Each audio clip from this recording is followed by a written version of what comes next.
કાયદો બનાવવાનો છે, પણ વળતર શું જોઈએ એ તો ખેડૂતોએ નક્કી કરવાનું. એટલે બજાર કિંમતના 4 ગણાની વાત છે એ આપણી માંગણી હતી, પણ સરકારે જે નક્કી કર્યું, કારણ કે અદાણી અને અંબાણી છે, એને લાભ કરાવવા માટે બજાર કિંમતના 2 ગણા. અરે ભાઈ, બજાર કિંમતના 2 ગણાની વાત આવી ક્યાંથી? અમારી માંગણી તો બજાર કિંમતના 4 ગણાની છે, અને એનો આધાર છે જમીન સંપાદનનો કાયદો. હવે જ્યારે થાંભલાના બેઝના જ 2 ગણા મળે કે 4 ગણા મળે, તો કોરિડોરનું શું? જમીનની બજાર કિંમત ઓછી થાય એનું શું? અકસ્માત થાય એનું શું? આ બધાનો સમાવેશ કરવો પડે, અને સરકારે એની તિજોરીમાંથી રૂપિયા આપવાના નથી. સરકારે અદાણી, અંબાણી અથવા બીજી જે ખાનગી કંપનીઓ ટાવર લાઈન બાંધે છે એની પાસે ખેડૂતને લેવાના પૈસા છે. સરકારે કશું કરવાનું નથી, છતાંય સરકાર, કારણ કે ઉદ્યોગપતિની સરકાર છે, એ એમને ફાયદો કરાવવા માટે આ બધું કરી રહી છે. એટલે આપણે સમગ્ર ગુજરાતના 26 જિલ્લાઓ અસરગ્રસ્ત છે. 26 જિલ્લાઓના ખેડૂતોને લગભગ 39 લાખ વીઘા જમીનની આની અસર થવાની છે, ને 5 લાખ કરતા વધારે ખેડૂતો આનાથી અસરગ્રસ્ત થવાના છે. એટલે આપણે 26 જિલ્લામાં આ પરિપત્રનો વિરોધ કરવાનું નક્કી કર્યું છે. એના ભાગરૂપે દક્ષિણ ગુજરાતના 3-4 જિલ્લાઓમાં અમે પૂરું કર્યું છે. લગભગ બીજા સુરેન્દ્રનગર અને એ જિલ્લાઓમાં પણ થયું છે. આવી રીતે 26 જિલ્લાઓમાં થાય અને સરકારને આ વાત પહોંચે કે ભાઈ બજાર કિંમતના 4 ગણા ખેડૂતે લેવાના છે, જમીનની જે કિંમત ઓછી થાય એનું વળતર લેવાનું છે, અને આ બધું નહીં થાય તો અમને 50,000 રૂપિયા ભાડું અથવા 2 કરોડ રૂપિયા વળતર લેવાનું છે. આની ઉપર આપણે કાયમ થઈને કોઈ પણ વાતમાં નહીં આવે. જે પાલભાઈએ વાત કરી કે બિન રાજકીય સંગઠન, ગુજરાતની અંદર લગભગ અમે 30 વર્ષથી ખેડૂતોના હિત માટે કામ કરીએ છીએ. કોઈ પણ સંગઠન બિન રાજકીય રીતે કામ કરી શકે અને એની ક્ષમતાથી કામ કરીને ખેડૂતોને ન્યાય અપાવી શકે એવા કોઈ બિન રાજકીય સંગઠન ગુજરાતની અંદર અમે 30 વર્ષમાં જોયા નથી. કોઈને કોઈ જે કોઈ સંગઠન છે એ કોઈ પણ પાર્ટીની વિચારધારા સાથે સંકળાયેલું હોય છે. એટલે એ સંગઠનની જે વાત કરે છે, બિન રાજકીય હોવાની જે વાત કરે છે, એ મૂળમાંથી સત્તામાં બેઠેલા લોકોને અને સત્તામાં બેઠેલા પક્ષને ફાયદો કરાવવા માટે અને અદાણી અંબાણીને ફાયદો કરાવવા માટે આ કરવામાં આવી રહ્યું છે. એટલે એમની વાતોમાં નહીં આવીએ, અને આપણા જે ધ્યેય નક્કી કર્યો છે એ ધ્યેય સુધી પહોંચવા માટે આપણે એકદમ મંદી પડીએ અને સમગ્ર 26 જિલ્લાઓમાં આ રીતે આ પરિપત્રનો વિરોધ થાય અને પરિપત્ર રદ થાય એવા માટેનું આપણે શરૂઆત કરીએ. રાજકોટ જિલ્લો આવનારા દિવસોમાં જામનગર, સુરેન્દ્રનગર, મોરબી, ટંકારા, આ જે વિસ્તારમાં છે આપણે કામ કરીએ અને આ પરિપત્ર નાબૂદ કરાવીએ અને સફળ થઈએ, લડીએ અને જીતીએ, અને 2 કરોડ રૂપિયા અથવા 50,000 રૂપિયા ભાડું અથવા તો બજાર કિંમતના 4 ગણા લઈને આપણે ખેડૂતોને લાભ કરાવીએ. એ જ અભ્યર્થના. આભાર. કંપની છે મનોજભાઈ વધારે હશે એટલે ઓટોમેટિકલી ખેડૂત બહાર નીકળી જશે. એવી જય જવાન.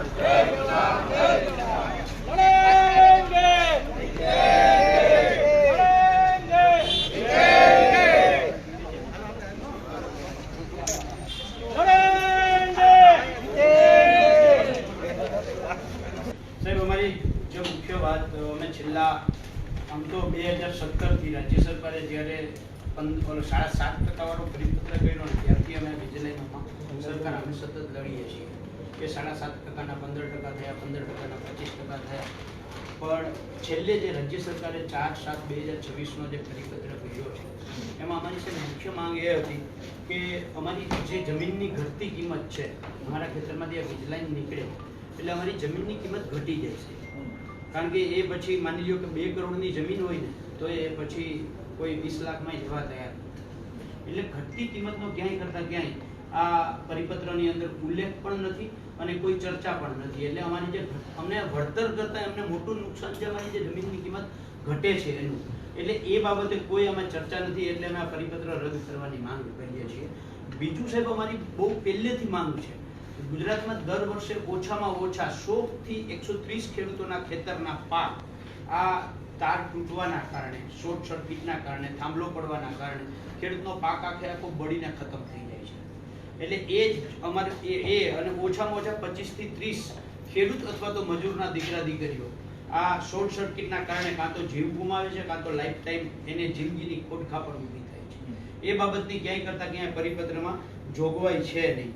અમારી જે મુખ્ય માંગ હતી કે માર્કેટ ભાવના 4 ગણું વળતર આપો, જે જમીન સંપાદન કાયદો 2013 ની જે જોગવાઈ છે એ મુજબ સાહેબ એમાં ક્યાંય કરતા ક્યાંય આ અમારી વાત જે હતી એનો ક્યાંય કરતા ક્યાંય સમાવેશ કરવામાં નથી આવ્યો. એટલે અમારો આ વિરોધ છે સાહેબ. જે એમઆરસી કમિટીની જે સરકારે નિમણૂક કરી છે, આ બહુ સિસ્ટમેટિકલી ખેડૂતો હારે છેતરપિંડી કરવામાં આવી છે સાહેબ. 3 કમિટીમાં 3 વેલ્યુઅર નિમવાના છે, કંપની, ખેડૂત અને કલેક્ટરશ્રી.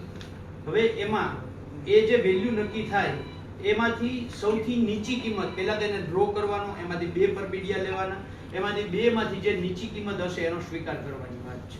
તો સાહેબ કંપની અને ખેડૂતનું પરબીડિયું નીકળ્યું તો નીચી કિંમત તો કંપની વાળો જ નાખવાનો, જે સ્વાભાવિક છે, એટલે ઓટોમેટિકલી એ જ આવશે. અને અઝે આપ કલેક્ટર છો, પણ અત્યાર સુધીમાં અમારો જે કલેક્ટર શ્રીઓનો અનુભવ રહ્યો છે એ સ્વાભાવિક રીતે કંપની તરફી હોય ઓલ ઓવર ગુજરાતમાં, એવો અમારો ખેડૂતોનો અનુભવ રહ્યો છે. એટલે કલેક્ટરનો વેલ્યુઅર છે એ પણ નીચી કિંમત. માની લો કે કંપની અને ખેડૂત નીકળો તો નીચી કિંમત કંપની એટલે ખેડૂત બાદ, કંપની અને કલેક્ટરના વેલ્યુઅર અને ખેડૂતના વેલ્યુઅર આવ્યા તો એમાં નીચી કિંમત કલેક્ટરની, ખેડૂત બાદ. એટલે સિસ્ટમેટિકલી અમારી સાથે આમાં એક બહુ મોટી રમત થઈ છે, ડ્રો વાળી જે પદ્ધતિ છે સાહેબ. સરકારે એમ કહ્યું છે કે 200% વળતર ખેડૂતોને આપશું, પણ આખી લાઈન જે છે એ લાઈનમાં સાહેબ માત્ર 3% ખેડૂતો એવા છે કે જેને 200% વળતર મળશે. બાકીના જે ખેડૂતો છે એ ખેડૂતો એટલે કે 97% ખેડૂતોને માત્ર 30% વળતર મળવા પાત્ર છે સાહેબ. સમજીએ, જે 1 કિલોમીટરની અંદર જે થાંભલાઓ આવે છે, 2.5 થાંભલા આવે, કારણ કે 400 મીટરના અંતરે થાંભલો છે. એટલે જે 2.5 થાંભલાઓ આવે છે, એક થાંભલાનું જે ચોરસ મીટર અને 1000 મીટર એની અમે સરખામણી કરીને આખું ગણિત પણ મેં આમાં આપ્યું છે. એ મુજબ 3% ખેડૂતોને જે છે એ માત્ર અને માત્ર 200% વળતર મળશે. બાકીના 97% ખેડૂતોને જે એ માત્ર 30% વળતર મળશે. બીજું સાહેબ, ખૂબ એક ગામડાના અને શહેરનો ભેદભાવ આમાં બહુ આમ ઉડીને આંખે વળગે ને એવી રીતે દેખાઈ આવ્યો છે. એટલા માટે સાહેબ માની લો કે રાજકોટ અહીંથી એક કોઈ કંપનીની લાઈન નીકળે છે અને રાજકોટ મહાનગરપાલિકાને ક્રોસ કરી અને નીકળે છે રાજકોટનું ખોડાબી પ્રકાર છે પડદરીનું, ત્યાં વેલ્યુઅર જે કિંમત નક્કી કરશે તો અહીંયા માની લો કે એવરેજ ભાવ હાલતો હોય તો 30 લાખ વીઘાનો હશે તો 30 લાખ નક્કી કરશે. રાજકોટમાં 3 કરોડ વીઘાના હાલે છે તો 3 કરોડ નક્કી કરશે. આ કિંમત ગામડા અને શહેરની નક્કી થઈ ગઈ, એમાં 30 લાખ અને અહીંયા 3 કરોડ. બરાબર. પછી સરકારે એમ કહ્યું કે શહેરમાં એના 60% વળતર મળશે અને ગામડામાં 30% વળતર મળશે. સાહેબ શહેરમાં એટલા માટે હોય કે ત્યાં જમીનની કિંમત વધારે હોય, એટલે તો ઓલરેડી માર્કેટ કિંમત તો તમે નક્કી કરી દીધી છે, પછી 60% ને 30% શું કામ? એની સામે સાહેબ 2013 નો જમીન સંપાદનનો જે યુપીએ સરકારનો કાયદો છે એની અંદર ગામડાને મહત્વ આપ્યું છે. એમાં એવું કેવું છે કે ગામડામાં જ્યારે જમીન સંપાદન કરવાની હોય ત્યારે 2 ગુણા ફેક્ટર એડ કરવાનું, જે માર્કેટ કિંમત નક્કી થાય એનું 2 ગુણાંકમાં ફેક્ટર એડ કરવાનું અને પછી 100% સોલેશિયમ એડ કરવાનું, કારણ કે ગ્રામીણ ક્ષેત્રને વધારે જરૂર છે. એની જગ્યાએ એક તો શહેરમાં માર્કેટ ભાવે ઊંચો અને એની સામે પાછું શહેરમાં સરકારે 60% એને વળતર આપે, અમને 30% વળતર આપે, તો આ કેવી રીતે સાહેબ ખેડૂતો હારે આ ચોખ્ખું ગામડા અને શહેરની હારે ભેદભાવ છે એ બહુ સ્પષ્ટ દેખાય છે સાહેબ. નંબર 3, સરકાર પોતે નક્કી કર્યા છે. આપ કલેક્ટર આપશ્રીએ રાજકોટ જિલ્લાની અંદર ગામડાઓમાં આપના મામલતદારોને, ટીડીઓને, પ્રાંત અધિકારી શ્રીઓને મોકલી અને ખેડૂતો પાસેથી એમના વેલ્યુઅર માંગ્યા છે. સાહેબ આ વેલ્યુઅરનું લિસ્ટ તો સરકારે આપ્યું છે, અમને તો અધિકાર નથી કે અમે અમારી રીતે આ લિસ્ટ બારનો વેલ્યુઅર અમે પસંદ કરી શકીએ. તો જે સરકાર ઓલરેડી કંપનીની દલાલી કરે છે, એજન્ટ તરીકે કામ કરે છે, એ જ સરકાર જે વેલ્યુઅર અમને આપશે એ વેલ્યુઅર થોડા અમારું સાંભળવાના છે. એ વેલ્યુઅર તો એનું જ કરવાના છે. બીજું સાહેબ, એક ખેડૂતોની હું તમને વાત કરું. ખેડૂત તરીકે માની લ્યો કે આ અમારા ફાધર છે, અમે બે ભાઈઓ છીએ, મારે જમીન મનીષાબેનને વેચવાની છે, બરાબર છે. આ બે એમ કહે કે 5 લાખનો વીઘો, મારો હગો બાપ અને મારો હગો ભાઈ એમ કે 5 લાખનો વીઘો વેચ, તો એ હું નક્કી કરી મારે 5 લાખમાં વેચવો, 7 લાખમાં વેચવો. મારો હગો ભાઈ અને હગો બાપે જો મને ના કહી શકતા હોય કે મારે કયા ભાવે જમીન વેચવી, તો વેલ્યુઅર મારો કેવી રીતે મારી જમીનની અથવા તો મારી મિલકતની કિંમત નક્કી કરે છે? આવું તો કેવી રીતે ચલાવી લેવું? સૌથી મોટી વાત, નામદાર ગુજરાત હાઈકોર્ટે હમણાં જ એક જજમેન્ટ આપ્યું છે અને એ જજમેન્ટ મુજબ જે વેલ્યુઅર બિનખેતી જમીનની વેલ્યુ નક્કી કરતો હોય એ વેલ્યુઅર ખેતીની જમીનની વેલ્યુ નક્કી ના કરી શકે. આવું ગુજરાત હાઈકોર્ટે કહ્યું છે. તો રાજ્ય સરકારે જે આ વેલ્યુઅરોનું લિસ્ટ જાહેર કર્યું છે એ તમામે તમામ તો બિનખેતી જમીનની વેલ્યુ નક્કી કરવા વાળા છે. તો સાહેબ, આ જે જમીન છે આ તો 97% ખેતીની જમીન છે. જ્યારે 97% ખેતીની જમીનમાંથી આ લાઈન પસાર થવાની હોય અને ત્યારે રાજ્ય સરકારે તમામે તમામ બિનખેતી વેલ્યુઅર નું લિસ્ટ જાહેર કરતી હોય, તો આમાં ખેડૂતોને, આમાં સરકારે તો ખેતીની જમીનનો વેલ્યુઅર આપ્યો જ નથી, એક પણ વેલ્યુઅર નથી. અને ગુજરાત હાઈકોર્ટ ના પાડે છે કે બિનખેતી જમીનની વેલ્યુ નક્કી કરનાર વ્યક્તિ, બરાબર છે, ખેતીની જમીન વેલ્યુ નક્કી ના કરી શકે. તો સાહેબ, આ તો અમને ચોખે ચોખ્ખો અમારી યાર અન્યાય છે. સાહેબ, નંબર 8, રાજ્ય સરકારે એવું કહ્યું કે અમે ખેડૂતોને થાંભલાના ચારે કોર 1 મીટરની જગ્યા વધારાનું વળતર આપશું. સાહેબ, આપ કલેક્ટર છો, આપ એ જ પ્રમાણે હુકમ કરશો. આપની પાસે એ જ ખેતરનો ખેડૂત જ્યારે બિનખેતી માટે મૂકશે ત્યારે તમે બિલ્ડિંગ કંટ્રોલ લાઈનને યાદ કરશો. થાંભલાથી 10 મીટર આ બાજુ, થાંભલાથી 10 મીટર આ બાજુ અમારી પાસેથી જગ્યા મુકાવશો. એના પછી તમે અમારા બિનખેતીનો હુકમ કરશો, કારણ કે બિલ્ડિંગ કંટ્રોલ લાઈનનો નિયમ છે. સાહેબ, તો અમને સરકારે 1 મીટર વળતર આપવાનો હુકમ ઉપકાર કરે છે. એવી જ રીતે કોરિડોરમાં પણ બંને બાજુ 10-10 મીટર અમારે જગ્યા ફરજિયાત મૂકવી પડે છે સાહેબ. એટલે આવી કેટલી બાબતો છે કે જે કદાચ સાંજ સુધી કયા રાખવું તો એ ખૂટે એવી નથી, બરાબર છે. એટલે આ જે પરિપત્ર છે સંપૂર્ણ ખેડૂત વિરોધી રાજ્ય સરકારે પરિપત્ર કર્યો છે, એ પરિપત્રનો અમે બધા જ વિરોધ કરીએ છીએ. અને એટલે આપની મારફતથી રાજ્યના મુખ્યમંત્રી શ્રીને ઉદ્દેશીને આજે અમે આપને રજૂઆત કરીએ છીએ. બીજું સાહેબ, એક ખૂબ મહત્વની બાબત, આપ કલેક્ટર શ્રી, આપ દરેક સરકાર પાસે જ્યારે કોઈ પણ વ્યક્તિ, કોઈ પણ સંસ્થા, કોઈ પણ ટ્રસ્ટ જમીન માંગે ત્યારે આપ એક DLBC જિલ્લા જમીન મૂલ્યાંકન સમિતિ બેસાડો છો. એમાં સાહેબ જેટલા માગણીદારો હોય ને જિલ્લામાંથી એ તમામ માટે આપ એ જિલ્લા જમીન મૂલ્યાંકન સમિતિ બેસાડો છો, બરાબર છે. તો અમારું ભચાઉ તાલુકાના પ્રાંત અધિકારી શ્રીએ જે લેટર આપ્યો છે એ મુજબ સાહેબ 28 ગામો માટે એક વેલ્યુઅર ખેડૂતોનો નિમવાનું નક્કી કર્યું છે. રાજ્ય સરકારની ખરાબાની જમીન જેની અંદર તમે જ્યારે નગર નિયોજક શ્રી એ જ્યારે મૂલ્યાંકન કરવા બેસે છે ત્યારે અલગ અલગ ફેક્ટરો ધ્યાનમાં લે છે. સ્ટેટ હાઈવે થી કેટલો નજીક છે, નેશનલ હાઈવે થી કેટલો નજીક છે, ગ્રામીણ ક્ષેત્રથી કેટલો નજીક છે, ઔદ્યોગિક વસાહતથી કેટલો નજીક છે, આવા અલગ અલગ ફેક્ટરોને ધ્યાનમાં લઈ અને એ સરકારી ખરાબાની કિંમત 2-5 હજાર મીટરથી ચાલુ કરી 10-10, 15-15 હજાર મીટર સુધી સરકાર પોતાના ખરાબાની જગ્યા કોઈ ટ્રસ્ટને, માની લ્યો કે સરકારના જ બીજા વિભાગને જોતી હોય તો આવું મૂલ્યાંકન નક્કી કરે છે. તો સરકારની દરેક જમીન માટે અલગ વેલ્યુઅરની નિમણૂક થાય છે.